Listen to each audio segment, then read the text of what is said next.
The antidepressant debate usually starts with the wrong question. People ask, do antidepressants work? As if there's one illness, one mechanism, one outcome, and one type of patient. In this video, I'll show you at least 12 different mechanisms that can sit underneath what we casually call antidepressant effect. And why lumping all of them into one debate is where the confusion begins. That's not how depression works, and it's certainly not how pharmacology works. Depression is heterogeneous. Antidepressants are heterogeneous. And when we try to find one clean signal inside that heterogeneity, we often dilute the signal. We amplify the noise and then call the whole thing no better than placebo. That makes for a good headline, but clinically, it's incorrect. And that matters for individuals making decisions about their treatment or their family members. I'm Dr. Sanil Rege, consultant psychiatrist. I've trained over 10,000 mental health professionals through PsychScene, including through our Psychopharmacology masterclasses. And in this video, I want to move beyond the familiar antidepressant label and look at the more useful clinical question. What mechanism are we trying to introduce? In which patient? In which state? At which point in time? Because that's what makes psychiatry individualized to the person. So let's start off with the word antidepressant. The term antidepressant is a historical label. It made sense once, but in the current world, we've got to go deeper in understanding antidepressants. For example, in diabetes, we've moved away from simply saying anti-diabetics, as if all glucose-lowering treatments do the same thing. They don't. We now talk about metformin, insulin, GLP-1 receptor agonists, we have GIP agonists, SGLT2 inhibitors. Each has a different mechanism. Each shifts at different parts of the metabolic system with the same aim to manage blood glucose levels. Psychiatry needs the same level of nuance, because what we call antidepressants may act on fear circuits, or the salience network, or reward, cognition, inflammation, neuroplasticity, sleep, and much more. So what we'll do is to move away from the question, do antidepressants treat depression? The better question is, which domain is dominant, and which mechanism is likely to shift that domain? So with that in mind, let's move through the main systems one by one. The first one, fear, threat, and anxiety-dominant depression. Some medications that we call antidepressants appear to dampen fear signaling through serotonergic modulation of the dorsal raphe nucleus, where serotonin neurons are housed, the amygdala, and related limbic pathways. Clinically, when we target these limbic pathways, when we dampen down the amygdala, this shows up as reduced hypervigilance, reduced panic attacks, less catastrophic appraisal of stimuli or situations, and a greater capacity to tolerate emotional triggers. From what I've said, you might notice that these aspects may occur in PTSD, or depression, or anxiety, and that's why certain medications can treat depression or anxiety, or are also evidence-based in PTSD, for example, SSRIs and SNRIs. But what I've just covered is not the same mechanism for treating low motivation. It's also not the same to treat psychomotor retardation, where everything is slowed down. It's also not the same as treating anhedonia. So what we've got to recognize here is that the patient whose depression is dominated by fear, threat sensitivity, and anxious rumination, for example, may respond quite differently from someone whose depression is dominated by motor slowing, psychic slowing, loss of drive, and anhedonia. The DSM may categorize both with the same diagnostic label, but this is a different state, a different circuit emphasis, and therefore a different pharmacological approach. The next system that we're targeting is emotional processing. When we talk about emotional processing or antidepressants in general, they aren't there to make people happy. That's not what antidepressants do. What some antidepressants do is they alter the way emotionally charged stimuli are appraised. You see, the amygdala, the anterior cingulate cortex, and the prefrontal systems are involved in how the brain assigns emotional meaning to the world. So two individuals may approach the same situation with two different meanings attached to that situation. For one individual, the situation may be neutral. For the other, it may mean fear.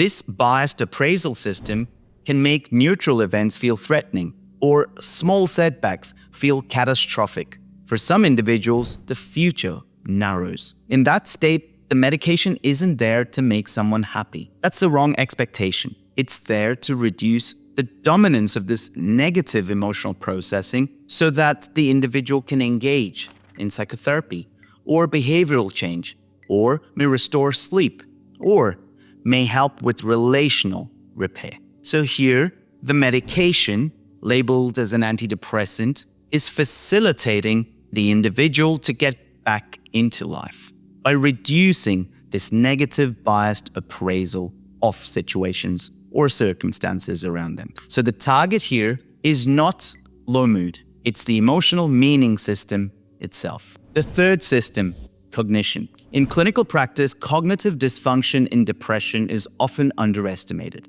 and we know there is a specific cognitive biotype of depression. Cognition itself as a construct is misunderstood.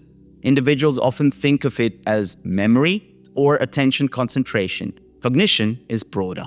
It involves executive function, the ability to initiate a task, error detection, error monitoring, planning, sequencing, attention, concentration, decision-making, set shifting, completing a task.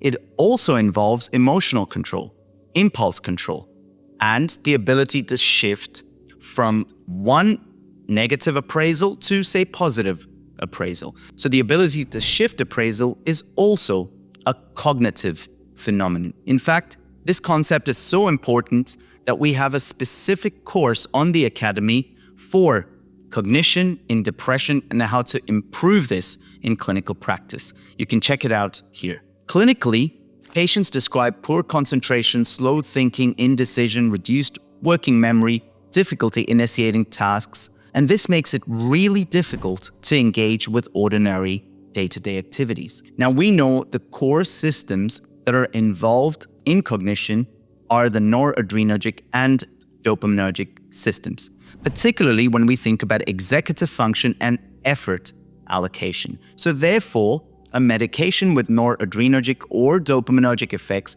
may be clinically valuable, not because it's stronger, but because it targets a specific domain that we want to shift. This is where we think of the broad spectrum antidepressants such as SNRIs or tricyclic antidepressants, or of course, the older MAO inhibitors. We also have newer agents such as vortioxetine or agomelatine, both of which also increase or facilitate noradrenergic and dopaminergic neurotransmission. Now that we touched on cognition and emotion, let's try to broaden the regulatory systems that connect cognition, emotion, and action. This is where we understand depression through the ACE model: activity, cognition, and emotion. These functions are regulated by the frontostriatal limbic circuits. You see, as human beings, we evolved for movement, for action, and cognition facilitates that. The emotional world also facilitates movement. In fact, the word motion is about moving out, comes from the Latin word immovere.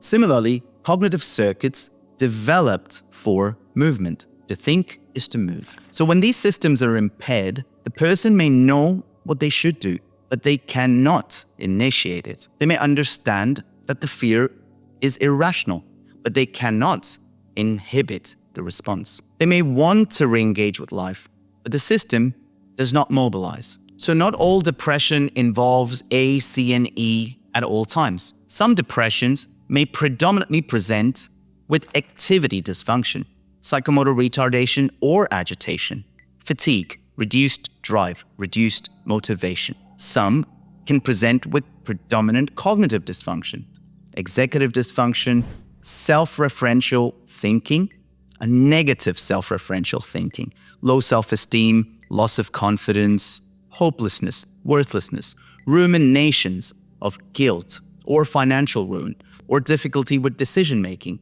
and cognitive flexibility. E for emotion includes mood or anxiety, or reward, the hedonic drive. The hedonic drive is broken down into the anticipatory, consummatory, and motivational hedonic drive. So anhedonia, the absence of this hedonic drive, I've covered this concept in more detail in this video here.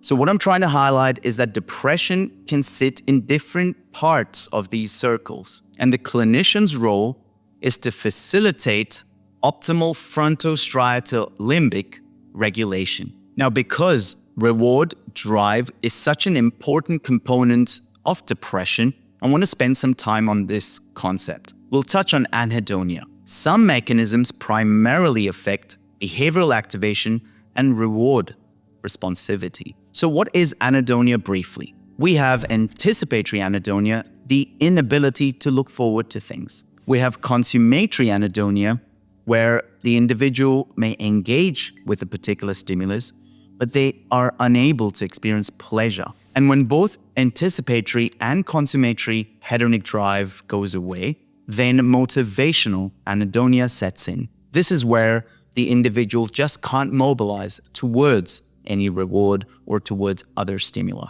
These stimuli may once have been rewarding, pleasurable, but in the state of depression, the individual can't mobilize towards them anymore. So therefore, in clinical practice, it becomes important for the clinician to differentiate these three types of hedonic drives, because treatment should be targeted depending on which form of anhedonia is present. And in these states, once again, dopaminergic and noradrenergic potentiation makes a visible clinical difference in some patients, particularly where psychomotor slowing and low drive states are present. But that does not mean we can apply this strategy for every single patient. In fact, this strategy could worsen fear-based, anxiety-based, or threat-based depressions. In those states, we need to reduce the fear states before we employ this particular activation strategy.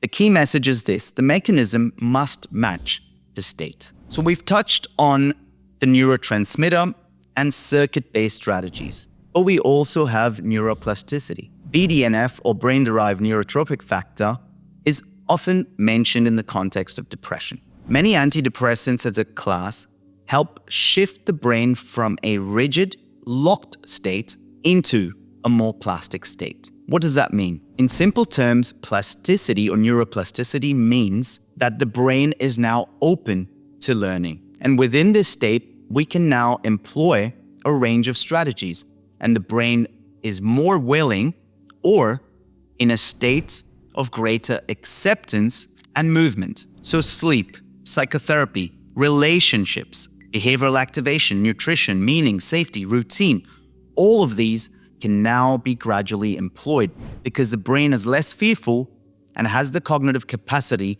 to learn. So you can see here, medication can't do all the work. Medication opens the door, but we need a range of other strategies to help the person walk through that door. The next domain is pain. You see, the brain does not split between psychological and physical pain. The circuits overlap, and that's why in clinical practice, we see pain, physical pain, chronic pain, and depression frequently overlap. And it's not because pain is psychologically distressing. There are shared circuits, as I mentioned, involving the amygdala, anterior cingulate cortex, the descending inhibitory pain pathways, and a process known as central sensitization. So we have a bidirectional relationship. Pain worsens depression, and depression amplifies pain responses. What antidepressants do here, certain antidepressants, they modulate pain perception and facilitate descending spinal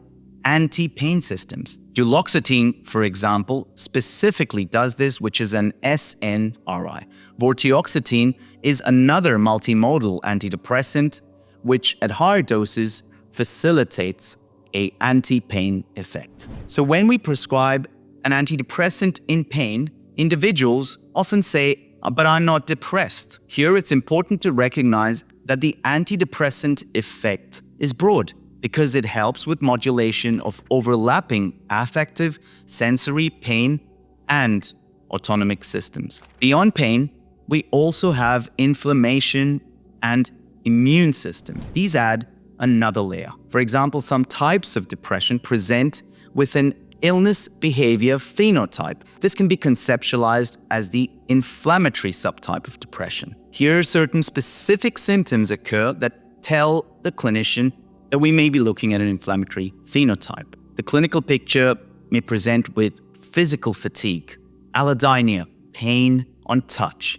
cognitive fog, brain fog, reduced motivation, anhedonia, social withdrawal, and very commonly sleep fragmentation and hyperarousal. Here one may find serum markers such as elevated CRP, or they might be comorbid inflammatory conditions. This does not mean that every depression is inflammatory, but it does mean that inflammation is one possible pathway amongst many. Now this is where anti-inflammatory strategies, celecoxib or minocycline, have entered the discussion. GLP-1 agonists are neuroprotective and anti-inflammatory. They're not standard antidepressants in the traditional sense, but they show antidepressant properties because they shift a relevant biological pathway and ultimately improve action, cognition, and the emotional world. So the message is the metabolic world, inflammation, insulin resistance, appetite signaling, body weight, reward processing, mood, emotion, they're not separate. They all interact. The brain is an energy-demanding organ embedded in an immune, endocrine, metabolic, and social body. What is often forgotten is that mainstream antidepressants, SSRIs, SNRIs, the newer antidepressants also have anti-inflammatory properties. Dopamine, for example, is an important immunomodulator. And I see this in clinical practice. When I treat depression by matching the mechanism and the state, I often see inflammatory conditions, the frequency of exacerbations reduce. Eczema, psoriasis, arthritis, pain reduces, inflammatory episodes reduce. I see metabolic parameters improve. CRP drops down, blood sugar control improves, blood pressure improves. I see the interconnected systems daily in clinical practice. Then we have the rapid-acting interventions, ketamine and esketamine. These act through glutamatergic systems, NMDA receptor modulation, downstream AMPA signaling, synaptic plasticity, and network-level changes. They also have anti-inflammatory properties. This tells us that antidepressant effects can emerge through mechanisms beyond the traditional monoamine modulation. Let's move beyond medications to neuromodulation.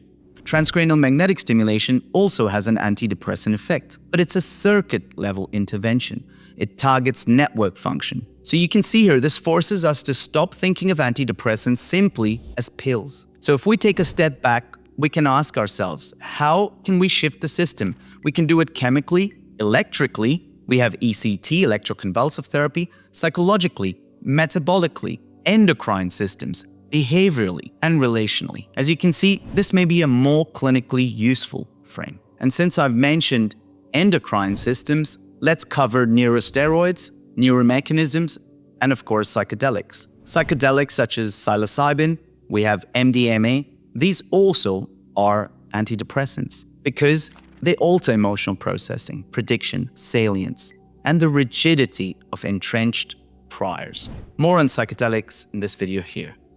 We have neurosteroids that act through the GABA pathways, the brain's predominant inhibitory neurotransmitter, brexanolone and zuranolone in postpartum depression. And let's not forget other endocrine factors, thyroid hormones, testosterone, estrogen, progesterone. All of these can influence energy, cognition, drive, libido, sleep, and much more. And therefore, they also fall within the broader label of antidepressants. So with all of this in mind, let's try to understand why the public debate often misses the point. Critics often speak as if psychiatry believes in one illness, one chemical imbalance, and one drug. That's not reality. It's not how careful clinical psychiatry works. So the serious clinician is not asking which antidepressant treats depression. The serious clinician is asking, or should be asking, what is the profile or the subtype? What are the maintaining mechanisms? What's the risk here? What is the function? What's the patient's developmental, psychological, biological, social, cultural, spiritual, dietary, and lifestyle context? The formulation. What is the dominant domain I need to target? Is it activity, cognition, emotion, or all three? And what are the functional domains that the patient wants to get to? Work, relationships, social aspects, etc. And which mechanism is most likely to shift that domain without creating unacceptable harm? This is the heart of clinical reasoning. And needless to say, there is an important caution here. Not every patient needs medication. Not every depressive state should be medicalized. And antidepressants, whichever class, whichever mechanism they may operate through, have side effects. So ultimately, the foundation is careful prescribing and careful deprescribing. So if there's one thing to take from this video, it's this. Depression is heterogeneous. Antidepressants are heterogeneous as well. And the real signal of benefit is found when we match the right mechanism to the right clinical state. Not when we expect one label to explain everything. Not when we use psychopharmacology generically. If you found this video helpful and it's helped change your understanding of antidepressants, hit the like button and subscribe to our channel. You're watching the Dr. Rege channel, and I'm Dr. Sanil Rege. This is the channel where we try to make psychiatry, neuroscience, and psychopharmacology clinically meaningful. And for those who want deeper engagement, priority comments answered, and early access to selected videos, you can support the channel through our membership. And for clinicians who want a structured approach to psychopharmacology, formulation, and mechanism-based treatment, join the 1,000+ members on the Academy by Psychscene. Our membership is growing and is spread across over 47 countries. And our aim is to bring you the most clinically relevant education to make a difference to your patients. I look forward to seeing you in the next video. Until then, stay curious. Bye-bye.